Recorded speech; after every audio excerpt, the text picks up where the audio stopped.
members of the board, the business community, the faculty members, and the fellow students. It's really an honor for me to be here. My purpose in life now is whenever I'm allowed to have these opportunities, I hope you take a few things home. Practice those and teach 50 more people.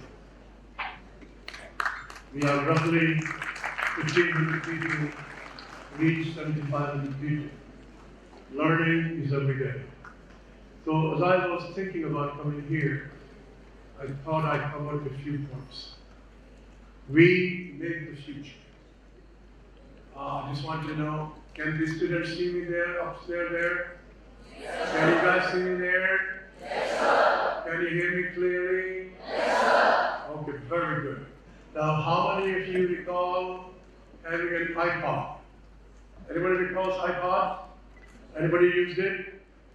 How many of you have an iPhone or used it or heard about it? There we go. We make the future. I'm going to narrate a factual example. I was consulting with the former chairman of DuPont, and while he was the chairman, I was working with him shoulder to shoulder. He retired. In 1996, he became a lead director of Apple. 1996, he goes in, he looks at the condition of Apple, and he came to the conclusion that by the end of 1997, this company will run out of cash. He calls me up, as I've been talking with him all the time. He says, Ram, any suggestions for us? I said, no. He said, do you teach a case on Apple from Stanford? I said, I do. What the class says. I said, no solutions. He calls me back. He says, would I call Michael Dell? All of you heard of Dell Computers? Say yes? Yes. There you go. I call Michael Dell. I work with him. And Michael Dell says no. Mr. Woolard DuPont called me back. He said, would you call the CEO of Compaq? Anybody calls Compaq? Yes. I call Edward Pfeiffer. I appeared with him on the panel. And he says, yes, we just talked in the board meeting yesterday, and we don't want to buy it. Somebody had called IBM, and he said no. Somebody called AT&T, and he said no. Woolard calls me back. He said, well, nobody wants to buy it, so I'm still going to call Goldman Sachs and see if they will find a buyer. He calls Goldman Sachs from West Coast. They go around the world. They found a buyer in Bangkok for $500 million, but no cash. So you now have flying. I said, Ed, why do you want to pursue? Please note, this is leadership. This is building the future. He says, no, the brand refuses to die. Clear? Yeah.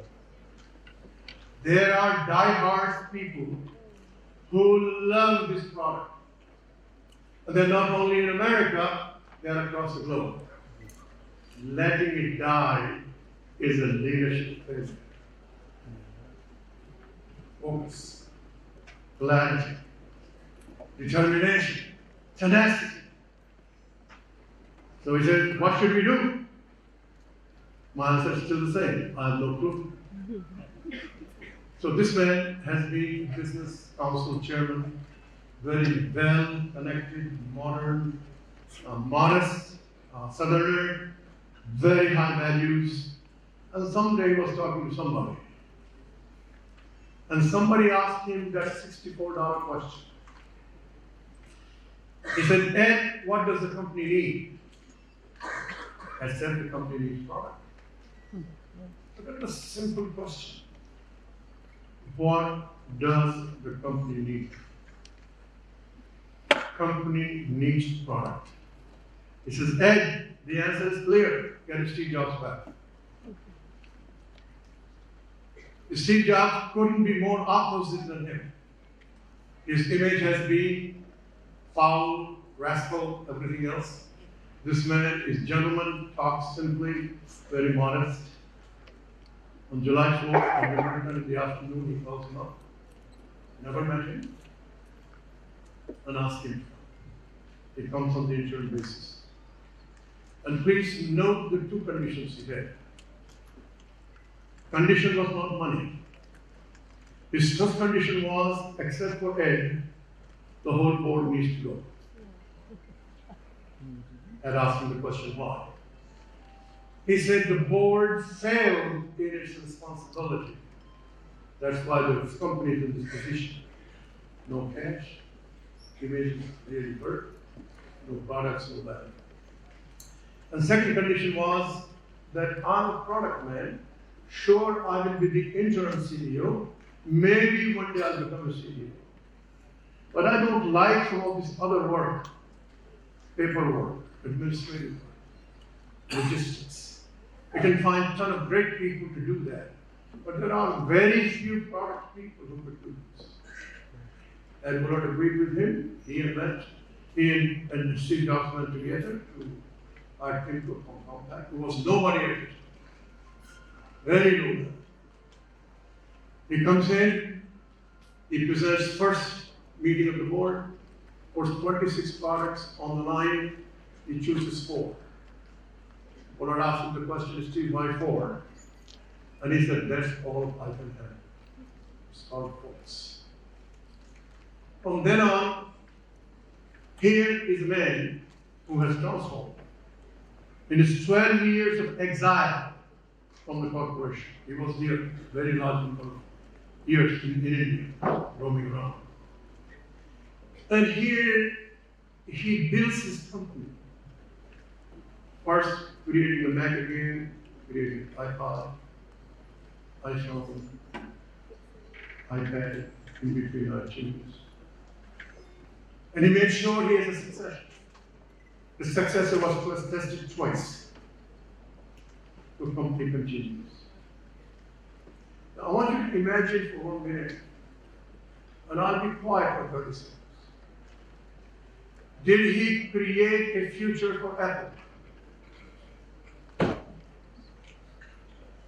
Today, it is the world's largest market value with less than S&P price earning ratio. It's not exaggerated price earning ratio. And it is a cash generator. It doesn't know what to do with cash. How pervasive is the brand of this particular product across the globe, even to those who can't afford it? It's how to do that. That's what I'm allowed to see in life. With some of these people you probably never meet. I go to their house, eat their sandwich, and drink their booze. And I say, what is in their mind? How they do. And there are no particular silver bullets for it. People do it differently in different ways. But the first point I'd like each of you to know, that let there be no doubt in anybody's mind that each of us can make a future. Future does not come from the sky. Human beings make it. Human beings imagine. Human beings see big picture. Human beings take risks. It all is created by human beings. I just picked up one example. How many of you have bought at Amazon? My young friends, how many of you bought from Amazon? None of you? Very good. Here's the guy who used to flip hamburgers at McDonald's. How do you like that? PhD from Princeton. Worked for a professor from Columbia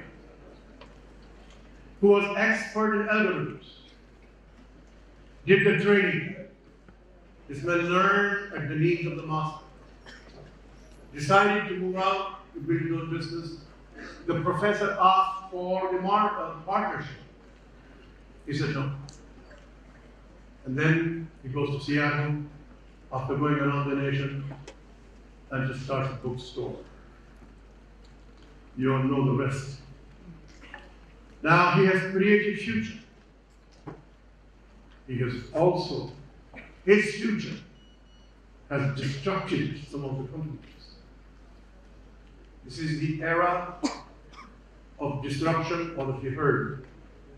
This is the era of destruction, as you know. And this is the era of building future businesses, growth businesses, as you strive to grow your own companies. What are some of the tools? What are some of the things I'll let you think about? But first, we have to have a tenacity and imagination that each of us can create the future. There are tons of examples, you can figure it out. They're all available, that we absolutely create the future. Future does not come out of the sky, only human beings create it. You all know about Tesla. We could not change the industry until this 1980s. Now there's a big shift, creating for future for some, disruption for others, destruction for some. That's going to go on. So I'm going to take you through 5 points. And please note, some of them may work for you, but I'd like to take you through that. The first point is that look at the big picture of the outside.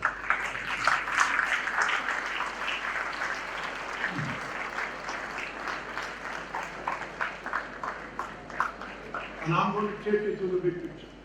It's not that difficult, but unless you practice it, it will not become natural.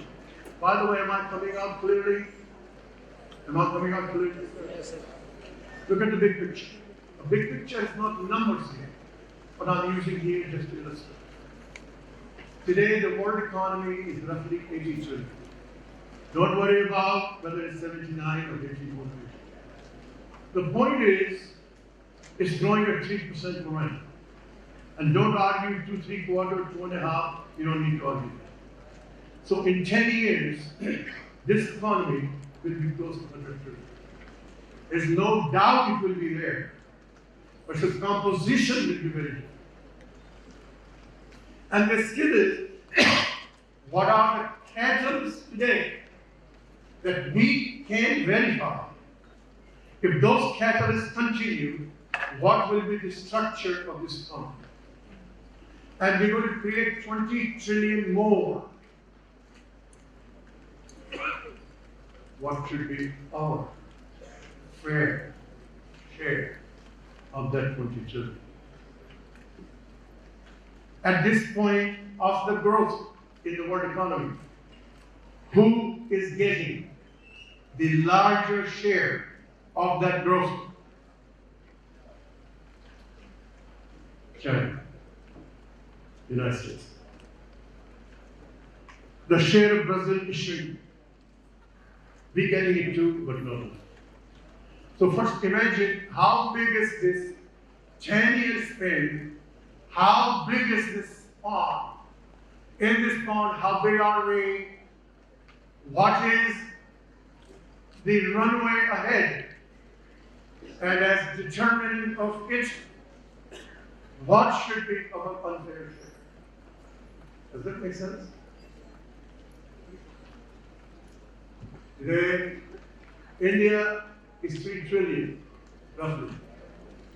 Take conservative estimate on the average 7% per annum. Yes, we have a little this year.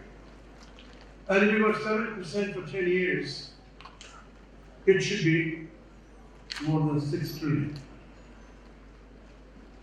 That puts us decisively number 3 economy in the world.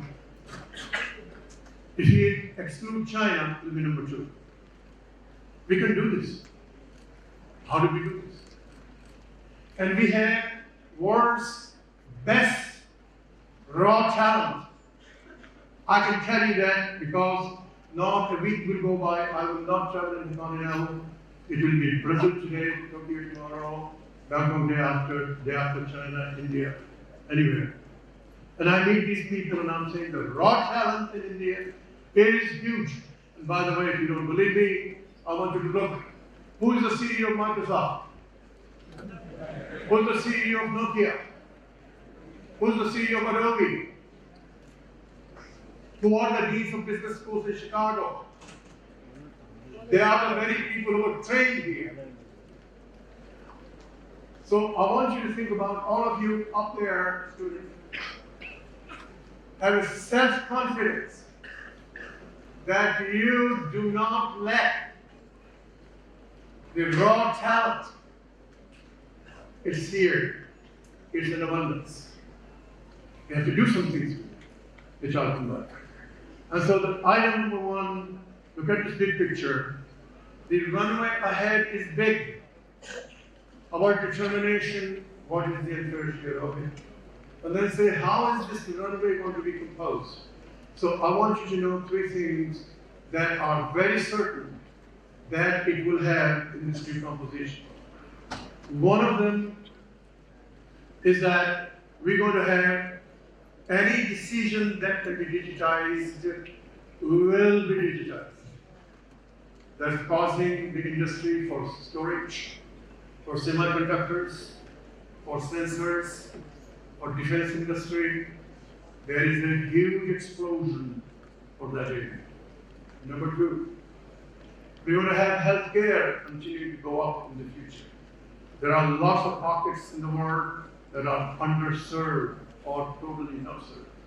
What are those areas? Third, I don't like it, but the defense industry is going to grow. That's the way the human situation is. My liking doesn't matter. And then we have the agriculture going forward. There are 5, 6 sectors. And by the way, the entertainment industry demand is unsaturated. That will not decline. It will continue. And guess where does Bollywood belong? Is it number 1, number 2, number 3? There is no number 4. Chinese, I have 7 of the day, I believe it every day. And I look at those movies in these various the aeroplanes. I look at Pakistani movies, Iranian movies, Farsi movies, Chinese movies. They all have the basic description in English. And I'm saying Hollywood, yes, and come to be number 1. And we have huge markets. 2 billion people in Africa, Asia, go up in the Central America, Indonesia, Bangladesh, Pakistan, 2 billion. It's a huge market. Who's positioned well? You can argue, I think they have companies in India that are well positioned. Somebody help me. Z, I believe, very well positioned to carry it out. We can be number 1 and not grow. So the first part is look at the big picture. Second part, look at the catalysts that are driving this change. And in this change, what is our conversion? Everybody clear? You don't need 5,000 PowerPoints to do this. For India, I've been looking at India from outside. And I know many of you will disagree with me, so I'm telling you ahead of time. The advantage I have, I can see from outside, and I can compare. So when I look at the existing government, I keep saying, what is different?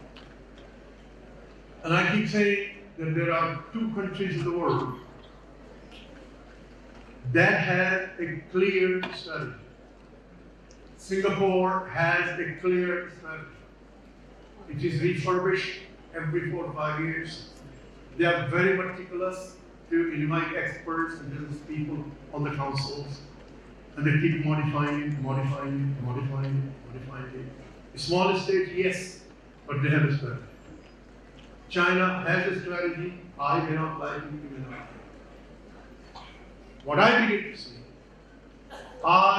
to see the building blocks of the strategy of India. To the best of my knowledge, they have never been articulated. But they are here. And they are coming in pieces, here and there, here and there, here and there. So I thought I'd articulate 2 of the building blocks. Other building blocks, I still have to learn from you, all of you. One, the Prime Minister creating a network of relationships in a number of countries. Building in networks, they will result in economic trade going forward. You know what I'm talking about? all these countries have been going around in a very, very positive way, and that will create trade going forward.